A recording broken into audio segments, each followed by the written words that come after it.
In the search for the right hearing aid, do you always get what you pay for? I asked local audiologist Dr. Gnewikow if price and brand have anything to do with the quality of hearing aids. Here's what he said. That's a really good question, because when you go out to buy a car, if you got the money, you say, I want to get the best brand I can get. People are always looking for a pot of gold at the end of the rainbow. They're always looking for something better. The grass is a little greener.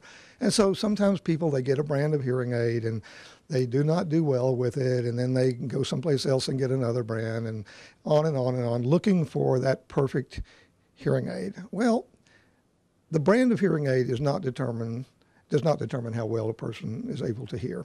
Let's use the analogy of eyeglasses. Let's say I wear glasses by Bausch & Lomb, which is a very great provider of lenses.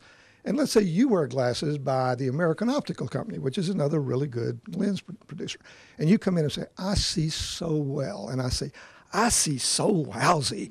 Well, is it a function of the company? No. Bausch & Lomb, American Optical Company, they're all very, very good companies.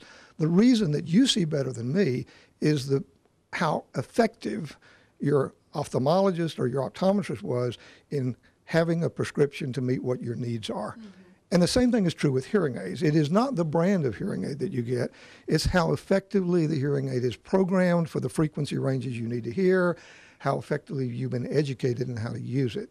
So there is not gold at the end of the rainbow, but if you know what you're looking for, you can certainly do a lot better. You know, the bottom line with rehabilitation of hearing loss is not a hearing aid. It's the improvement of communication. A hearing aid is a part of that improvement, but it's not the whole story. You have to pick the right hearing aid. It has to be programmed appropriately. You have to counsel the patient with the things they need to know to help bridge the gap for things that hearing aids don't always do. And you have to follow up with the patient. Right. I think putting a hearing aid on a patient and say, come back and see me in 5 years is a mistake. I think it's a formula for a total waste of your time and waste of their time, because that hearing aid will more than likely end up in a dresser drawer. And so in order to rehabilitate a hearing loss, it's really the practitioner that determines how well the patient does and how well they interact with the patient and the patient's family and teaching them things that they can do differently. Hearing aids never totally bridge the gap. And it doesn't matter if you get the most expensive hearing aid that money will buy, that is not an insurance policy that you're going to get the hearing and understanding that you need.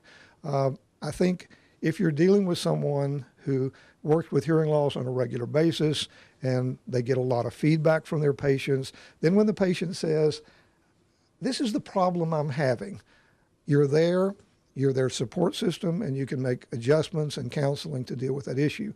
On the other hand, if you get a very expensive top-of-the-line hearing aid and no one ever helps you with it, then basically you have not accomplished what your original goal was. So the original goal is not to get a hearing aid. The original goal was, I really need to communicate better. So bottom line is, there are 40 or more companies that build hearing aids all over the world. They all make pretty good hearing aids. A competent audiologist can take almost any brand and make a person do pretty well with it. So I do not believe it is the brand. I believe it is the practitioner.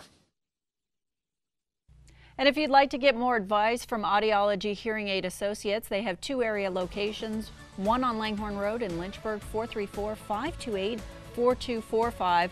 Also on Main Street in Danville, their phone number 434-799-6288. Also digitalhearing4u.com.